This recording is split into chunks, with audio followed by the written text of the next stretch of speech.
retrouve tout de suite à Washington notre correspondante Sonia Dredi. Bonjour Sonia. Il est clair que Trump l'a largement emporté cette nuit. Pour autant, Nikki Haley reste dans le match. Pour quelles raisons exactement ?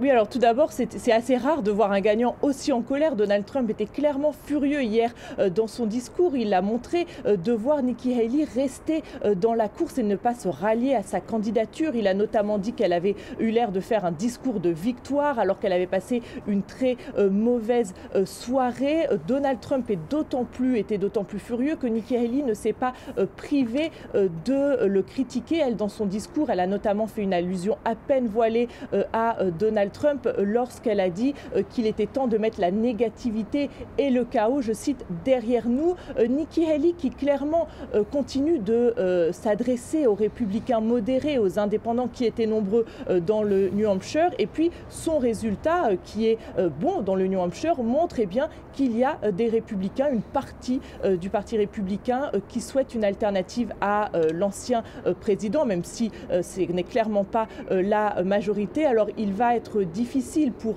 Nikki Haley désormais de continuer sur la durée. La course, pour l'instant, elle peut continuer jusqu'à la Caroline du Sud, son État. Elle a assez d'argent pour cela, mais après, ça va être plus compliqué de trouver des soutiens financiers, également des volontaires sur le terrain. Et puis, peu à peu, eh bien, le Parti républicain va continuer de lui mettre la pression pour qu'elle se rallie à Donald Trump et fasse front uni face à Joe Biden.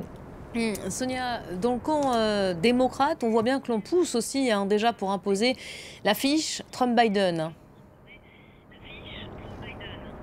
Oui, le camp démocrate qui, selon plusieurs sources proches de la campagne de Joe Biden, est plutôt satisfait que Nikki Haley, pour l'instant, reste dans la course parce que comme ça, elle continue d'attaquer Donald Trump, le grand rival de Joe Biden, qui sera sans aucun doute le nominé. Elle continue aussi à le faire dépenser de l'argent parce qu'il va continuer de notamment mettre en place des publicités négatives contre Nikki Haley. Et eh bien, pour la campagne de Joe Biden, vous l'avez dit, il n'y a pas de doute, c'est Donald Trump qui sera le nominé, surtout qu'un gagnant dans le New Hampshire et l'Iowa en général remporte toujours la nomination. Et la campagne de Joe Biden, de toute manière, depuis très longtemps déjà, se concentre sur Donald Trump. Joe Biden d'ailleurs était hier en Virginie pour parler notamment du droit à l'avortement, pour défendre le droit à l'avortement. C'est un des thèmes sur lesquels se concentre la campagne de Joe Biden pour tenter de mobiliser l'électorat démocrate face à une